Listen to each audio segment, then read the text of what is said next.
रूस यूक्रेन युद्ध में जहां एक तरफ ड्रोन और टैंक सुर्खियों में रहे, वहीं अब एक और हथियार चर्चा में है।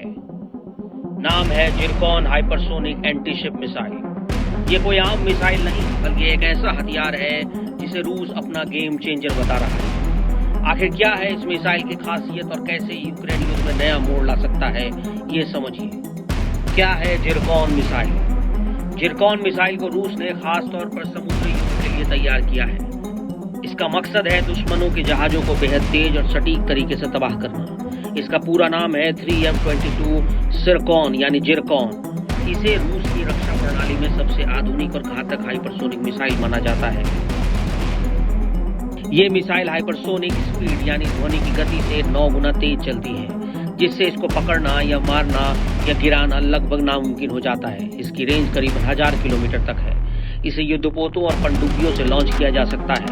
हाइपरसोनिक गति के कारण दुश्मन को इससे बचने का मौका नहीं मिलता। इसका मुख्य टारगेट होता है दुश्मन के बड़े जहाज, एयरक्राफ्ट कैरियर और समंदर के रास्ते आने वाली सैन्य सप्लाई।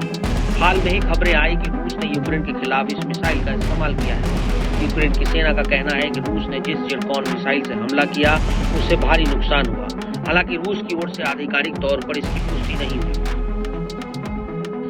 लेकिन सैन्य एनालिस्ट का मानना है कि रूस अब इस मिसाइल का इस्तेमाल यूक्रेन पर दबाव बढ़ाने के लिए कर रहा है। यूक्रेन की वायु रक्षा प्रणाली हाइपरसोनिक हथियारों से निपटने में उतनी सक्षम नहीं है, जिससे ये मिसाइल उनके लिए बड़ी चुनौती बन सकता है।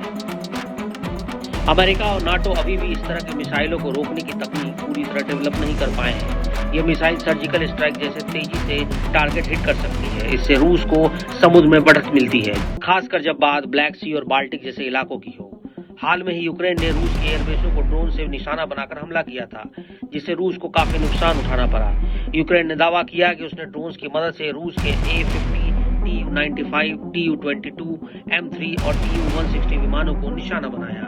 इस हमले के बाद व्लादिमीर पुतिन आग बबूला हो चुके हैं। उन्होंने अमेरिकी राष्ट्रपति से हुई बातचीत में साफ कह दिया है कि इस हमले का करारा जवाब दिया जाएगा। इस वजह से रूस ने अब एक बार फिर यूक्रेन पर हमला बोल दिया है। रूस ने यूक्रेन के प्रिलुकी शहर पर ड्रोन हमला किया। इस हमले में 5 लोगों की मौत हो गई। मरने वालों में एक बच्चा भी शामिल है। इसके अलावा ड्रोन हमले में शहर में 6 लोग घायल हुए हैं, जिन्हें अस्पताल में भर्ती कराया गया। ये हमला अमेरिकी राष्ट्रपति डोनाल्ड ट्रंप द्वारा रूसी राष्ट्रपति व्लादिमीर पुतिन से फोन पर बातचीत के ठीक कुछ घंटे बाद हुआ।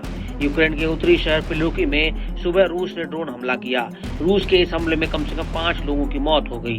अधिकारियों ने बताया कि मरने वालों में एक बच्चा भी शामिल है, जिसकी उम्र 1 साल थी। इस हमले में बच्चे की मां और दादी की भी मौत हो गई। ये हमला अमेरिकी राष्ट्रपति डोनाल्ड ट्रंप द्वारा रूसी राष्ट्रपति व्लादिमीर पुतिन से फोन पर बात के ठीक कुछ घंटे बाद हुआ। पैच ट्रंप के अनुसार राष्ट्रपति पुतिन ने कहा है कि रूस सप्ताह के अंत में यूक्रेन द्वारा रूसी सैन्य हवाई अड्डों पर किए गए ड्रोन हमलों का जवाब जरूर देगा।